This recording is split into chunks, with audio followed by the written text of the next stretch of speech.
Olá, está no ar o 3 a 1, aqui na TV Brasil. Nosso convidado de hoje é um dos mais premiados cineastas brasileiros, o também poeta, roteirista e escritor Silvio Bacchi, que acaba de lançar um novo filme sobre a Guerra do Contestado. Aqui conosco para essa conversa estão Marcelo Scarroni, historiador e pesquisador da Revista de História da Biblioteca Nacional, e o veterano jornalista Milton Coelho da Graça. Vamos assistir agora a reportagem sobre o assunto. 1902, de início, o mais violento conflito armado pela disputa de fronteiras e posse de terra entre os estados do Paraná e Santa Catarina. Era a Guerra do Contestado. O conflito, que durou 4 anos e levou à morte de cerca de 20 mil pessoas, um século depois, ainda é pouco conhecido por grande parte dos brasileiros. 4 anos de luta ensanguentando Paraná e Santa Catarina pela posse da terra. Santa Catarina não tomava conhecimento do território esse contestado. Mas é Silvio Bacchi, um dos mais premiados diretores de cinema do país, que traz à tona, pela segunda vez, os acontecimentos dessa devastadora guerra civil travada no sul do país.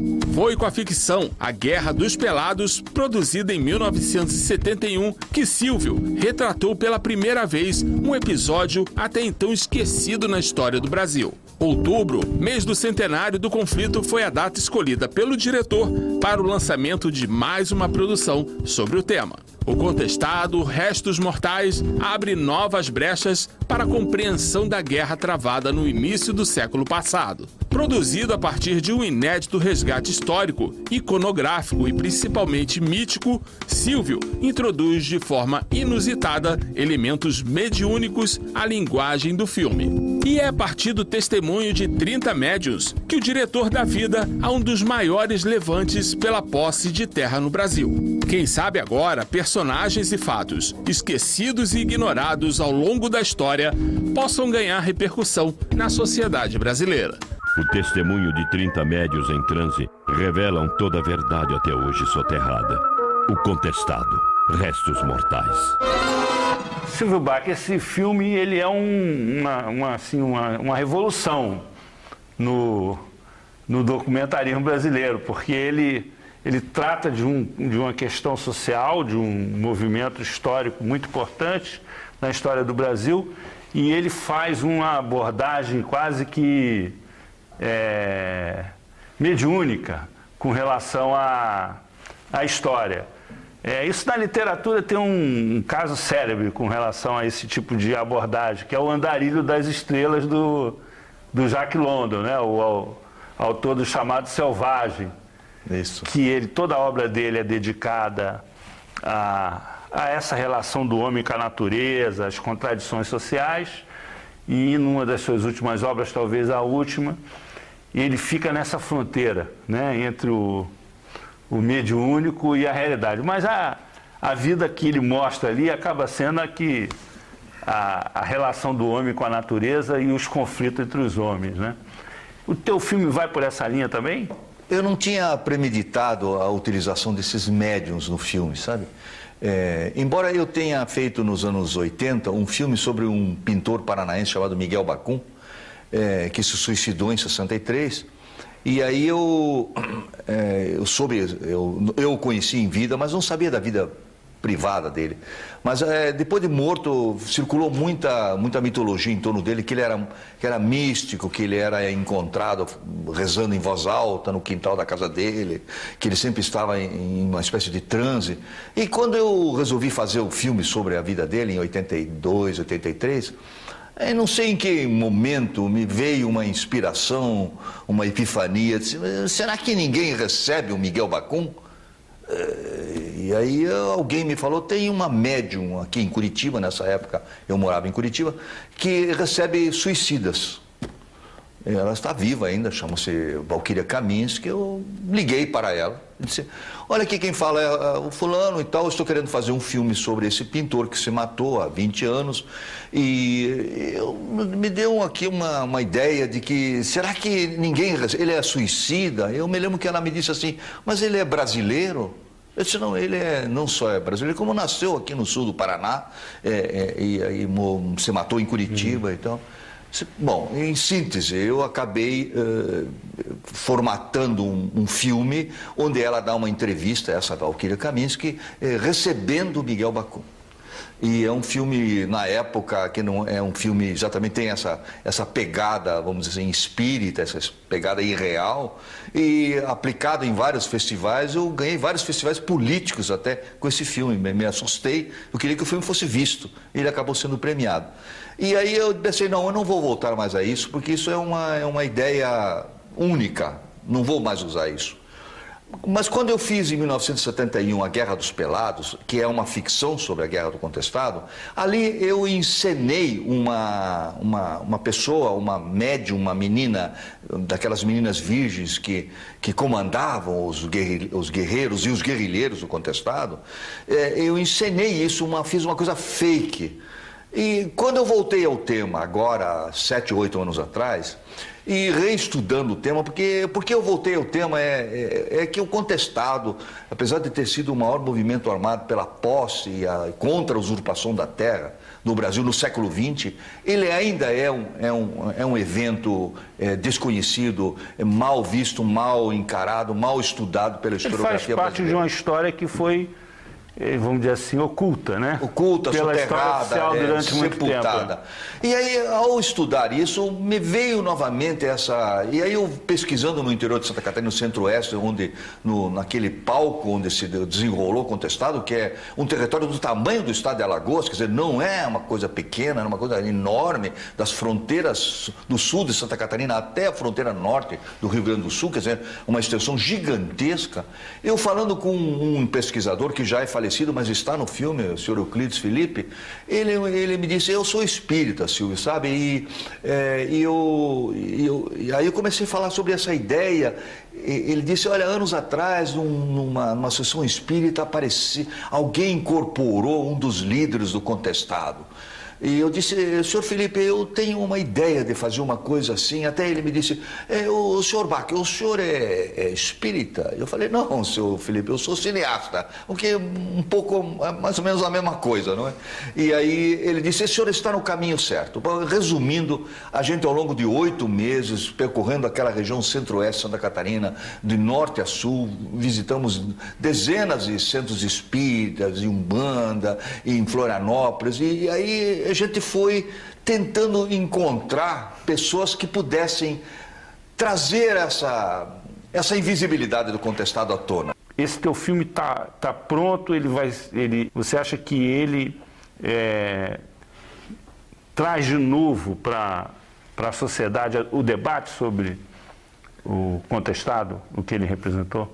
O mote para colocar esses 30 médios em cena era que o que mantinha unidos aqueles 20 mil caboclos? O que durante 4 anos, um conflito começou do dia 22 de outubro de 1912 e terminou em 16, praticamente com um massacre dos últimos sobreviventes.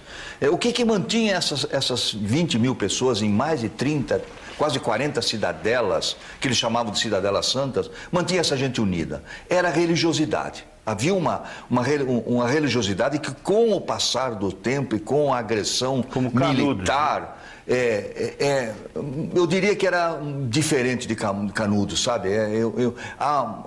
As comparações eu acho um pouco esdrúxulas. O Contestado tem uma autonomia, uma vida, uma história própria. E essas comunidades se mantinham unidas e acabaram se fanatizando justamente por essa presença mediúnica. Então se dizia, e eu levo essa discussão para dentro do filme, há pesquisadores, há velhíssimos sobreviventes de filhos de velhíssimos do Contestado, que dizem que aquilo era uma empulhação, que ninguém recebia nada, nem recebia o São João Maria, nem recebia José Maria, nem recebia ninguém, que aquilo era uma ordem dada pelas lideranças bélicas e para que eles fizessem isso ou aquilo, tomassem essa ou aquela atitude. E outros dizem não. Eles recebiam realmente as mensagens de José Maria, do São José Maria, de São João Maria, que são vários santos que circulavam na época lá, e que isso era verdade. Eu levei essa discussão para o próprio público. Quer dizer, será que isso realmente... Mas, na verdade, o que eu quis com a presença desses médios é tomar essa presença deles como uma narrativa do filme. É um elemento narrativo do filme. Quer dizer, eles são enquadrados, os médios em transe, como são enquadrados o elenco do saber, como são enquadrados os velhíssimos, como aparece a iconografia da época, que é enorme, muito grande e desconhecida. Há uma coisa assim, entrelaçado o tempo todo. Mas, Silvio, você não acha que os aspectos do contestado, de que ele é um ponto divisório na história do Brasil? Eu acho que ele quase que é um consagrador da República, é o momento em que a República se afirma, a unidade nacional se afirma, de não suportar mais qualquer tentativa de divisionismo, nem qualquer tentativa de restauração da monarquia, né?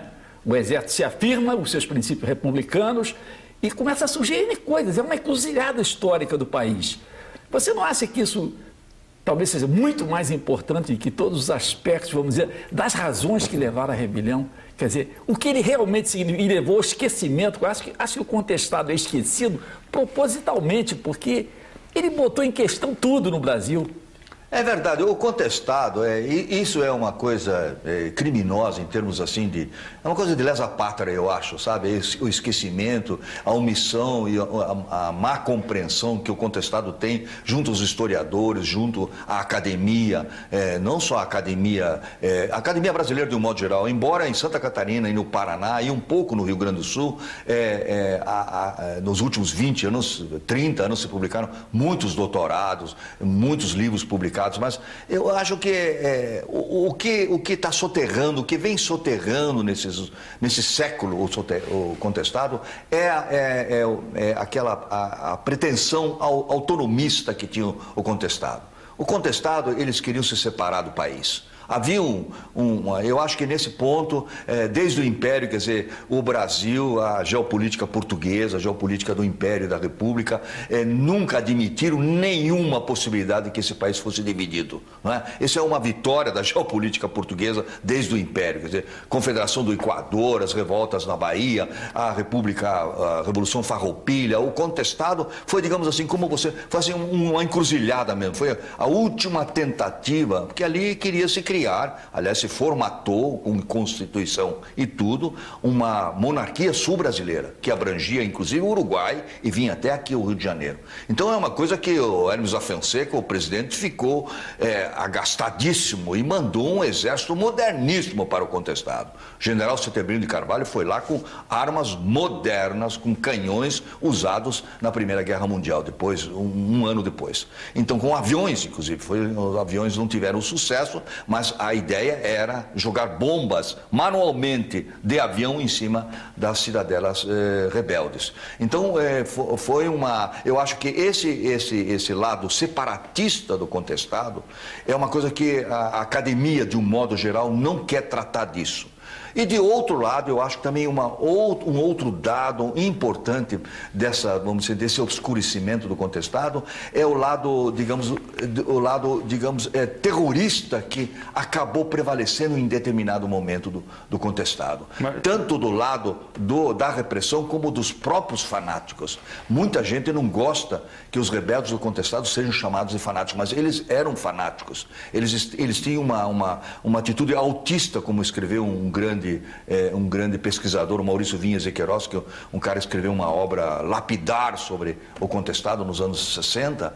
O Maurício Vinhas e Queiroz fala isso. Eles eram rebeldes autistas, eles enfrentavam os canhões Krupp alemães com espada de pau, entendeu? Porque achavam que iam sendo mortos e renasceriam no exército encantado de São Sebastião. Quer dizer, era uma coisa muito, muito louca mesmo, para usar a expressão de um brasilianista, dizendo aquilo era uma coisa muito louca, difícil de entender. Por isso, a distância entre Canudos e Contestado é muito mais que 20 anos. A distância é enorme, porque Canudos, os beligerantes eram conhecidos, de um lado, o sertanejo, aquela vocação religiosa do Antônio Cancelheiro. E o Exército já tinha a experiência de Canudos, né? Das quatro campanhas que ele teve que fazer, né? E de outro lado tinha o Exército. No Contestado a coisa era muito mais complicada. E Canudos não tinha esse ingrediente principal que eu acho que havia no Contestado, que era o conflito da história contra a justiça. Não importa se a causa dos rebeldes era justa ou não, o progresso exigia a estrada de ferro, todas as questões que envolveram a questão do Contestado. Então, isso é que eu acho que é interessante, porque você sabe que eu vejo um certo paralelo entre o Contestado e a Al-Qaeda hoje, entre os árabes. Quer dizer, é uma tentativa de ressuscitar as tradições, a religiosidade, como você falou, contra o progresso. É impossível manter aqueles valores que eles defendem diante do que o ponto que chegou a história árabe. A Primavera Árabe é, no fundo, muita semelhança contra os contestados que ainda existem lá nos países árabes. Você não vê isso um certo paralelo, não? É interessante, muito interessante isso. O Contestado, a gente não pode esquecer, e você chamou a atenção, ali, as pessoas muitas vezes não sabem por que se chama Contestado. Pode parecer até uma marca de um cigarro, mas não é não. O Contestado, essa expressão nasceu no século XIX, quando o Paraná e Santa Catarina disputavam as fronteiras ali. E a fronteira do Paraná ia até o Rio Grande do Sul. Aquela parte, o oeste de Santa Catarina era tudo Paraná até 1916. E essa briga começou por contestando ali as fronteiras. Né? Mas os americanos, a multinacional do Farquhar, que criaram a Estrada de Ferro São Paulo-Rio Grande e criaram aquela grande serraria, que era a maior serraria da América Latina, a Lumber, que era uma subsidiária da Estrada de Ferro. Ali entrou o capitalismo com tudo em cima de uma sociedade arcaica, onde as pessoas estavam na sua terra há 20, 50, 100 anos, sem título de propriedade. A Estrada de Ferro, a Lumber, eles ficaram com direitos, com papel passado, de ocupar aquelas terras e levaram imigrantes para lá, alemães, polacos, rutenos, italianos, e eles chegaram lá e mas o senhor tem papel aí passado? Os caboclos sendo expulsos. Eu não tenho papel passado, então o senhor sai na hora. Tem uma polêmica aí, né, com relação à interpretação, né? É claro, o fenômeno do contestado, a guerra do contestado, tem todos esses fatores que o Silvio e o Milton estão levantando. Quer dizer, tem um complexo de fatores, de eventos que se entrelaçam, né? O fator religioso, o fator que pode poder chegar até o fanatismo, né? Como foi falado, o fator econômico, o fator da expulsão desses caboclos das suas terras, o fator das fronteiras. São todos eventos que se entrelaçam e que constituem aquilo que foi depois o chamado de Guerra do Contestado. Eu acho que, porém, talvez aprofundar um pouquinho essa imagem de um Brasil diferente que o Contestado mostra, revela, né? Já Canudos, quando Euclides da Cunha volta, depois da Guerra de Canudos, escreve Os Sertões, ele mostra para o Brasil, entre aspas, civilizado, do Rio de Janeiro e das grandes capitais, mostra que existia um Brasil escondido, um Brasil desconhecido, um Brasil que vivia na iniquidade social. Que talvez, exato, que talvez o governo republicano desconhecia e que talvez teria que ter conhecido e compreendido de outra forma. Não sei se também, diante do contestado, podemos nos interrogar da mesma forma. Quer dizer, será que ali também existe um outro Brasil que era desconhecido às autoridades políticas da República? Agora, para botar ali nessa fogueira, né? Quer dizer, um dos ideólogos da nossa, vamos dizer assim, modernização prussiana foi o Oliveira Viana, que se dedicou a estudar, tem um dos clássicos da nossa brasiliana, né? É o Populações Meridionais do Brasil, do Oliveira Viana, que trata exatamente dessa questão e faz, inclusive, a apologia, né, da colonização europeia no sul do país. Como é que um episódio como esse, ele consegue durante tanto tempo ficar fora do, vamos dizer assim, do cenário do debate nacional e precisa dos médios espíritas para desencavar os seus mortos? Como é que é isso aí? É um mistério tão grande quanto a voz dos médiuns, não é? E quando a gente fez a pesquisa dos médiuns, é algo que vai colar com o que você está falando sobre essa invisibilidade do contestado, a gente temia que os médiuns soubessem, tivessem conhecimento do contestado, e que alguém, de repente, estivesse lendo a nossa mente, e não viesse de onde viria, né, essas vocalizações que tem no filme, né? Silvio, nós vamos fazer um intervalozinho agora e nós vamos abrir o próximo bloco falando dessas vocalizações. Pode ser? Pode ser. Até daqui a pouco na TV Brasil, entrevistando o cineasta Silvio Bach, que acaba de lançar um filme sobre a Guerra do Contestado, um episódio importante, obscuro e que foi esquecido da história do Brasil.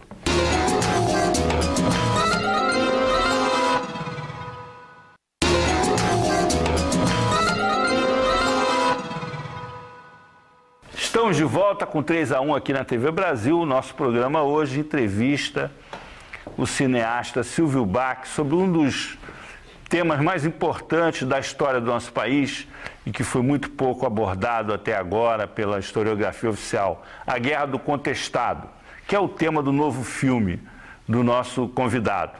Estão aqui no estúdio para entrevistá-lo Marcelo Scarrone, historiador e pesquisador da Revista de História da Biblioteca Nacional, e Milton Coelho da Graça, jornalista. Silvio, fala um pouco dessa, vamos dizer assim, dessa exumação que foi feita do contestado pelos médios espíritas lá daquela região. Como é que foi isso? Como é que... E isso cola com o que você falou ainda há pouco sobre essa invisibilidade do contestado, não é? E quando a gente pesquisou esses médios ao longo de meses, e eu participei de várias sessões de mediunidade, sem filmar, né? Só para... Porque nós tivemos que provar, eu e mais um diretor assistente, o Zeca Pires, um cineasta conhecido em Santa Catarina, o Zeca Pires, meu amigo. A gente teve que primeiro provar para os médiuns de que a gente não iria manipular o transe mediúnico. E a segunda, eu acabei me dando conta que aquelas dezenas de médios, são mais de 50 médios entrevistados, mais de 17 horas de filmagens, e onde 30 médios estão na narrativa do filme. Eu queria me certificar de até que ponto essas pessoas, mulheres, homens, sabiam alguma coisa sobre o contestado, porque nós estávamos no perímetro bélico do contestado, do norte a sul de Santa Catarina, do centro-oeste de Santa Catarina. Aí eu acabei me dando conta e colando com essa invisibilidade que é flagrante, de que eles sabiam muito pouco, morando em Curitibanos, uma das cidades invadidas pelos rebeldes, estavam em Caçador, estavam lá em Calmon, estavam lá em Canoinhas, cidades que sofreram durante anos com o assédio dos caboclos, com o assédio, com a presença militar do general Setemino de Carvalho. Então, e a gente acabou descobrindo que essas pessoas sabiam muito pouco, estavam sentadas em cima do território do contestado. E isso, de uma certa forma, deu um certo conforto, porque a gente ficava pensando, será que... Porque o transe mediúnico é como se fosse um poema. O transe, dizem, né, que os especialistas, que se você tenta explicar um poema, ele deixa de ser poema, ele passa a ser prosa. Um poema é lido ao longo da vida, de 100, 150 anos, 1 ano, 2 anos. Sempre, cada vez que você volta a ele é diferente. É a mesma coisa o passado. Cada vez que você volta ao passado, o passado não é igual. Você o reconstrói, o desconstrói, de acordo com o seu momento, com as suas circunstâncias. E aí a gente começou a falar com essas pessoas, nós estamos querendo fazer um filme assim, assim, assim, assim. Todos eles foram unânimes, olha, nós, Silvio, não garantimos nada a você. Eu digo, não, eu não estou esperando garantir. Então foi realmente uma coisa de risco, de alto risco. E a gente entrevistou essas pessoas e vieram muitas coisas à tona que não colavam, porque o transe mediúnico, para que ele faça sentido, ele tem que ser cercado por pessoas que tenham informações sobre o evento, seja iconografia fixa ou em movimento, sejam testemunhos de pessoas que estudaram o tema, sejam velhíssimos que usam a memória, o esquecimento. E assim que os médiuns entram, eles inclusive são filmados com a mesma enquadração com que são filmados os velhíssimos, com que são filmados os especialistas no contestado. E aí a gente viu, em num determinado lugar, num lugar chamado Taquarussu, que fica perto de Curitibanos, onde houve um dos grandes massacres promovidos pela Polícia Militar de Santa Catarina, bombardearam igreja, mataram velhos, crianças, foi uma tragédia. Falando com uma médium em transe, agora mesmo me arrepio de me lembrar isso. Eu falava sempre com eles, fazia pergunta, onde você está? Quem é você? Eu numa hora perguntei para ela assim, ela disse que tinha levado um tiro e que viu o espírito dela subir, viu que a cabeça estourou, os olhos saíram das órbitas, e eu perguntei para ela, onde você está? Onde você está? Ela me olhou assim com aquele olhar que não é olhar de quem está vendo e disse, eu estou aqui. Eu estou em Itaquarussu, onde houve um massacre, onde a gente estava fazendo a sessão com os espíritas, entendeu? Eu estou aqui, onde é que você quer que eu esteja? Eu estou aqui no lugar onde eu morri, entendeu? Aí quase todo mundo chorou, né? Porque a mulher estava dando o recado, quer dizer, você está desconfiando? Eu estou no lugar onde eu morri, onde eu fui massacrado. Em outro lugar chamado Perdizinhas, também perto de Lebon Regis, na região ali de Caçador, nós também, os médiuns, teve um momento que 8 médiuns entraram em transe simultaneamente. Não fosse um câmera maravilhoso, diretor de fotografia, o Antônio Luiz Mendes, que já trabalhou comigo em outros filmes, não fosse a agilidade dele, né? Os 8 médiuns entraram em transe simultaneamente. Ali próximo, a 100 metros, 200 metros onde nós estávamos, nós nos instalamos num galpão, que um fazendeiro lá, um pequeno fazendeiro nos cedeu o galpão para a filmagem. Ali houve um massacre, ali mataram e queimaram dezenas de corpos de caboclos, de soldados, e ali tem um marco ali, chama Perdizinha, onde houve um incêndio, um fogaréu, que durante dias foi visto à distância. E as pessoas, os médios ficaram, nós mesmos da equipe, sentimos assim uma coisa, assim, como se estivéssemos na iminência de entrar em transe. Então esse mistério do transe, que eu vejo como uma instância do inconsciente coletivo do homem, não tenho explicação para isso. Não sou espírita, não é? Tenho uma admiração por isso, não manipulei em momento algum, os espíritas todos já viram o filme na tela grande. Agora, deixa eu lhe fazer uma pergunta. Quando você, por exemplo, se a gente pegar o filme em camadas, tá? Há coincidência quando você trabalha com a documentação que existe, a documentação material, quer dizer, os documentos, dados, informações, registro, a pesquisa primária que a historiografia faz, os depoimentos dos sobreviventes e o relato dos médios. Essa coisa se encaixa em, vamos dizer assim, como se fossem camadas, quer dizer, você tem uma coisa meio nebulosa que está envolta na religiosidade, mas ao mesmo tempo você tem dados de pesquisa e depoimentos de pessoas que têm uma experiência vivida para relatar, ou a gente fica no terreno mesmo, vamos dizer assim, mediúnico? Fica. No filme. Fica. Olha, eu preciso dizer, fazer uma afirmação óbvia, né? Eu fiz um filme. Trata-se de um filme. Não é um documentário. Primeiro que não é um documentário, é o que hoje se chama de docudrama, um misto documentário com ficção, com drama. E esse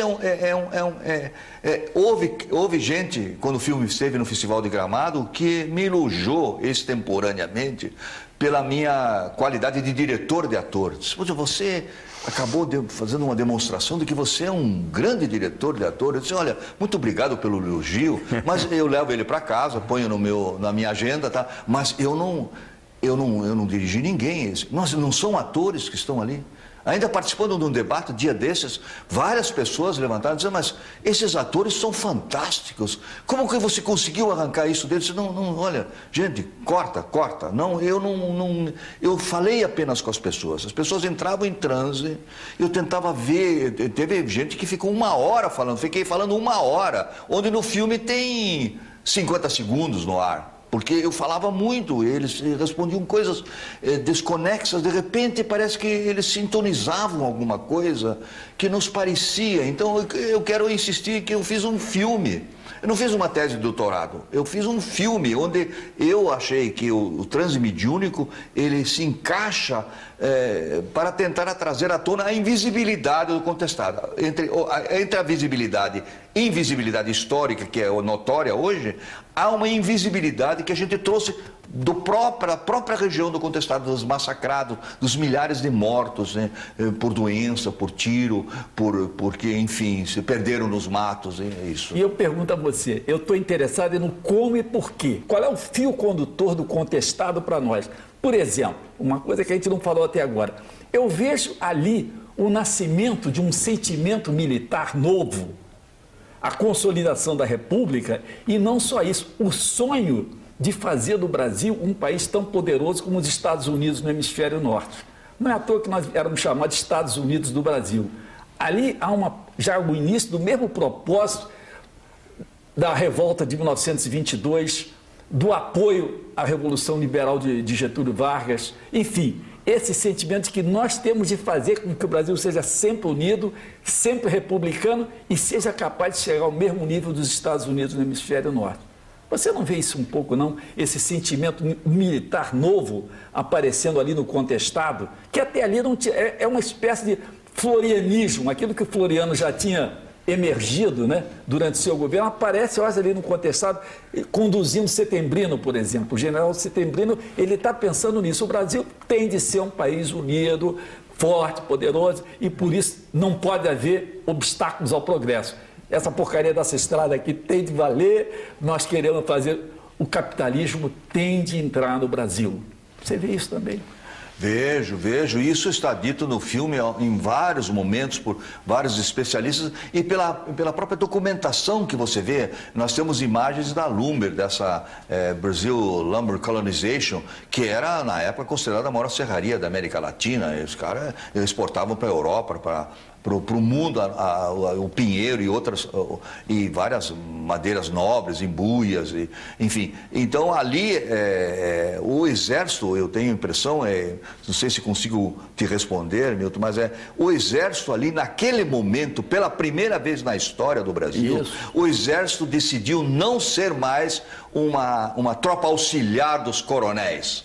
Dos grandes fazendeiros. Foi ali que ali houve uma mudança do exército, sem dúvida, entendeu? O exército brasileiro muito influenciado pelo exército alemão, né? O exército brasileiro modernizado através da presença de oficiais alemães aqui no Brasil, e o exército brasileiro moderno, quer dizer, ali houve uma reviravolta mesmo do exército, e daí a forma, como diz assim, até cirúrgica, como o Setembrino de Carvalho acabou com o contestado. Ele cercou as principais redutos daquela cidade, elas santas, né? Porque ele não conhecia os territórios, contratou dezenas de capangas e jagunços dos coronéis, os famosos vaquianos, e eles eram a tropa que ia na frente e exterminando. E o Todd Diacon, que é um brasilianista, ele fala isso que você diz, Milton, de que o exército brasileiro foi ali para proteger o capital estrangeiro. Exatamente, mas... Ele foi ali com esse objetivo, porque saiu no Washington Post ou não sei, em Chicago Tribune, uma matéria vinda daqui do Brasil dizendo como construir uma sociedade moderna no sul do Brasil se nós estamos atacados, as serrarias são incendiadas, são atacadas, a estrada de ferro é atacada por uns rebeldes fanatizados, religiosos fanáticos, não é? Então isso, segundo essa interpretação do Todd Diacon, o exército veio com essa. Que para aqueles caboclos, eles diziam o Império Americano, eles diziam qual a diferença para um caboclo do interior de Santa Catarina do Império Americano e do Império Brasileiro? Para ele era a mesma coisa, ele não sabia o hino nacional, ele não tinha acesso a nenhum elemento da modernidade da época, para ele tudo era uma opressão. Então, é difícil dar voz a estes perdedores do contestado. O historiador sempre tenta arrebanhar documentos, levantar documentos para reconstruir, de certa forma, aquelas vidas perdidas nos escaninhos da história. Tem historiadores que afirmam isso. Todas essas pessoas que perderam a vida na região do contestado perderam o nome, perderam a vida, são desconhecidos e praticamente esquecidos. Eu diria, porém, que o contestado, este fenômeno do contestado não existiria enquanto tal sem aquelas figuras um pouco míticas, um pouco estranhas, que foram esses monges, essas figuras de José Maria, João Maria. O primeiro foi João Maria, né? Giovanni Maria, um italiano que veio ao Brasil ainda durante a primeira metade do século XIX, e depois os vários José Maria que apareceram na região do contestado. Na sua pesquisa, Silvio, você conseguiu encontrar elementos a respeito dessas figuras no seu docufilme, né? Na sua produção aparecem essas figuras? Os monges, os dois João Maria, que eram do século XIX, e o José Maria, que foi o desencadeador da questão da fronteira, porque ele vinha de Santa Catarina, atravessou um rio e foi parar na região que era contestada, então o Paraná, saiu em Curitiba que os catarinenses estão invadindo o Paraná, aí o Curitiba mandou o general João Galberto, que era um candidato a governador do Paraná e tudo, foi lá com 400 homens, mas na verdade achou que não havia necessidade de levar 400, bastava 50, 60, encontrou 200 caboclos semi-fanatizados, houve um conflito gigantesco que se chama a Batalha do Irani, onde morreu esse João Galberto e morreu o monge José Maria. Ali desencadeou-se a Guerra do Contestado. Ali não parou mais nos próximos 4 anos. Então a ideia era justamente essa, de levantar todos os, vamos dizer assim, os principais pilastras que conduzem ao entendimento do contestado. Agora, eu não quis fazer não quis fazer um documentário didático, assim, sabe? Eu quis fazer um filme. Então, eu tenho essa preocupação como cineasta. Eu gosto de pesquisar, eu sou um pesquisador, eu gosto de antropologia, etnologia, eu gosto de história, mas eu sou um cineasta, eu preciso... Por que, então, esses médiuns, justamente... Você precisava de uma narrativa.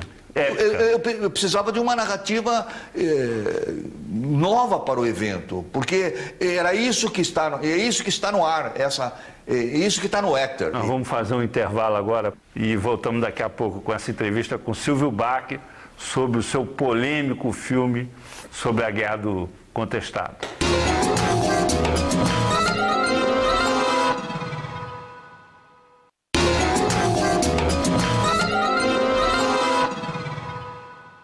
Estamos de volta com 3-1. Nossos convidados de hoje são o diretor Silvio Bach, que coleciona 74 prêmios de cinema entre nacionais e internacionais, o historiador Marcelo Scarrone, pesquisador da Revista de História da Biblioteca Nacional, e o jornalista Milton Coelho da Graça.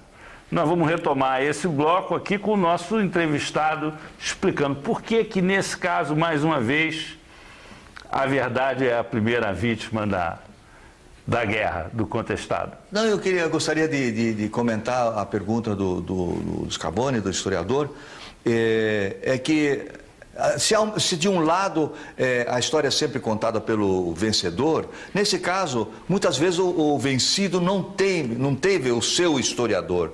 Mas ao longo do tempo, vários historiadores assumem, como se fossem médiums, a voz do perdedor. Então, se de um lado nós temos os chamados historiadores de farda, como já disse um pesquisador que está até no meu filme, se tem os historiadores de farda que defendem a presença militar lá e todos os massacres e toda a violência promovida pelo Exército e pelas polícias militares do Paraná e Santa Catarina, também tem os historiadores que mediunizam a voz do perdedor. E, ao mesmo tempo, ao mediunizar a voz do perdedor, também acabam fazendo uma coisa chapa branca. Acabam também inocentando toda a violência, toda a violência protagonizada também pelos caboclos. Porque eles estavam fanatizados. Eles eram fanáticos. O Milton chamou a atenção. Eles eram fanáticos. O fanático não tem tempo. O fanático é como... O fanático era uma espécie... É como o cangaceiro. Os cangaceiros, eles não estavam querendo uma nova sociedade. Aqueles fanáticos estavam querendo uma sociedade celeste, uma monarquia celeste que não existia na Terra. Então, os tão fanáticos como os cangaceiros eram também muitos caboclos lá, e eram industriados, eram elevados por lideranças políticas que vinham do Rio Grande do Sul, perdedores da Revolução Farroupilha, da Revolução Federalista do final do século, egressos de várias batalhas perdidas contra o governo, contra a República, que industriaram esses caboclos. Era um refúgio de derrotados. Ali havia malfeitores e havia uma população pobre, desassistida, sem recursos, e que de repente se viu envolvida, porque aquela religiosidade ali era uma coisa, ao contrário de Canudos, onde a igreja, onde tinha uma coisa assim, cristã presente, no Contestado esse cristianismo não estava presente. A igreja abandonou, tanto é que vários padres serviram benziam as armas do exército do Setemino de Carvalho. Os padres benziam quando eles iam atacar os caboclos, porque os caboclos estavam desassistidos pela igreja, a igreja não chegava mais neles, eles estavam noutra. Esse caráter autista, essa coisa terrorista, quer dizer, os historiadores de Fara de um lado falam isso, os outros historiadores vamos dizer assim, do lado da história oficial do Estado, e há também os outros que tentam explicar, ou fecham os olhos até para isso. Eu acho que isso é uma das razões, para não me estender e não repetir, além do separatismo, tem esse lado do terrorismo, sabe? Essa coisa, eu acho que isso é uma coisa que é como se maculasse alguma coisa. Isso está bem presente no filme também? Olha, no filme eu estou fazendo um resumo assim, o filme tem 2 horas, é 60 horas de filmagens, tem entrevistado que foi entrevistado 1 hora. É um resumo um pouco tosco. O filme trata de várias coisas, entendeu? A presença do capitalismo, o terrorismo, o separatismo, a religiosidade dos caboclos, a luta pela terra e a luta pelo poder. Tem um caboclo lá que diz assim, meus pais, nós queríamos a terra. O outro dizia, não, nós não queríamos a terra, nós queríamos o poder. Um caboclo, um homem de 80 anos fala isso, que ouviu dos pais. Então, essas coisas são perturbadoras, me deixam perturbados. E eu, como não faço um filme fechado, eu faço um filme aberto. Deixo o espectador desarvorado. Eu adoro deixar o espectador desarvorado. Ele que fique desarvorado, sem onde vou me segurar. Não, aí tem todos os elementos, há muitas coisas ditas dentro do filme com as quais eu não concordo, mas estão lá. Você, 100 anos depois do Contestado, né? 100 anos depois deste massacre, dessa violência, desses Brasis que entram em conflito, desses mundos que não se conhecem e que chegam a se chocar.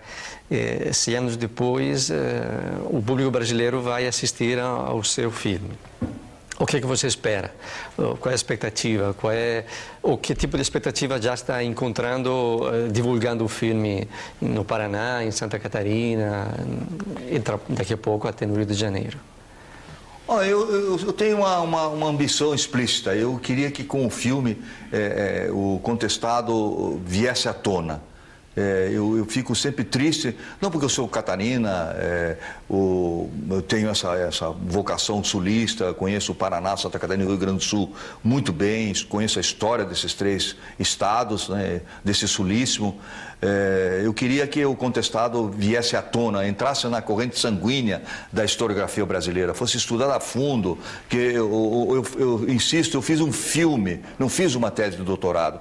Estão embutidos ali vários elementos para várias teses, é verdade, mas ali eu quis, com uma linguagem cinematográfica de agilidade, usando todos os elementos que o cinema me permite. Desenterrar os mortos do contestado. E desenterrar os mortos do contestado, que ele desse alguma voz a aqueles milhares de mortos.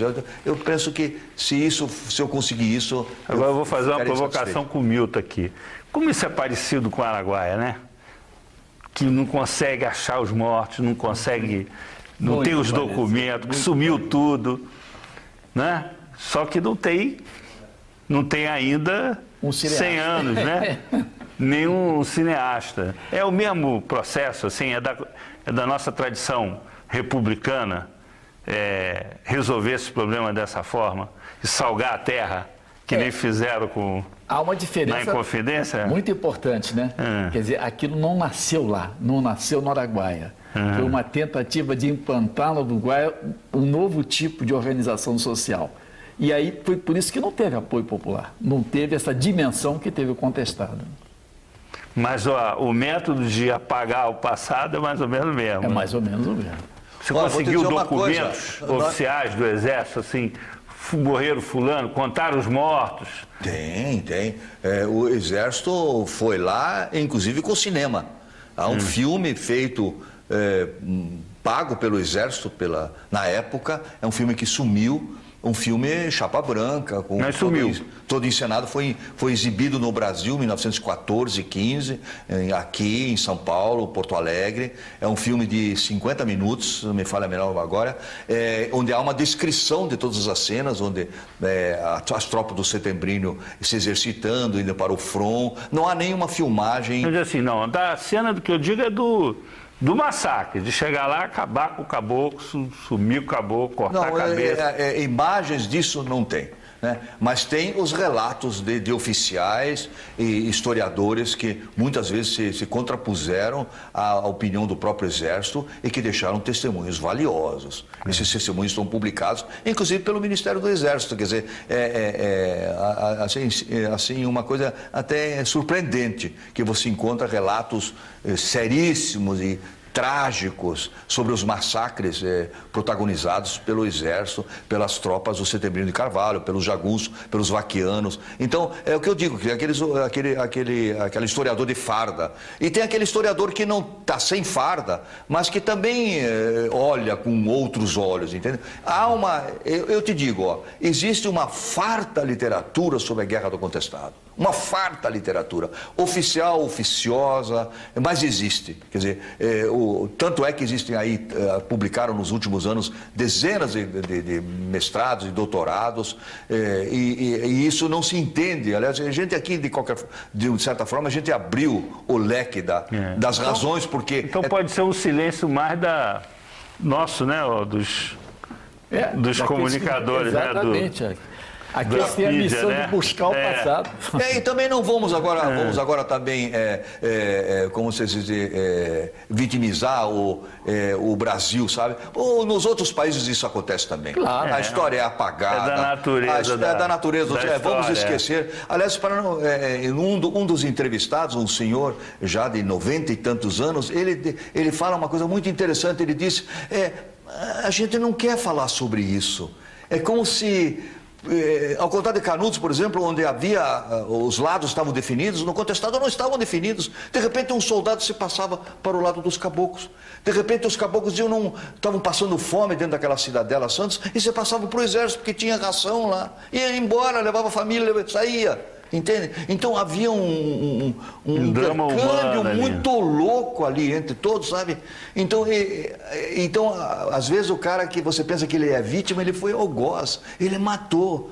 e as diferenças pessoais, políticas, regionais, isso tudo aparece nos depoimentos dos isso médicos. aparece. E essa tentativa de não vamos lembrar disso. Não, para que lembrar isso? Tipo, o cara me fala assim, mas eu gostaria que o senhor me contasse o que o seu pai contava. Não é melhor a gente não falar sobre isso? Silvio, nós vamos ficar por aqui. O 3-1 agradece a presença do cineasta Silvio Bach, que acaba de lançar esse filme sobre o contestado. Restos Mortais que vocês veem é um filme polêmico, é um filme que desnuda uma parte da história do Brasil que estava aí obscurecida.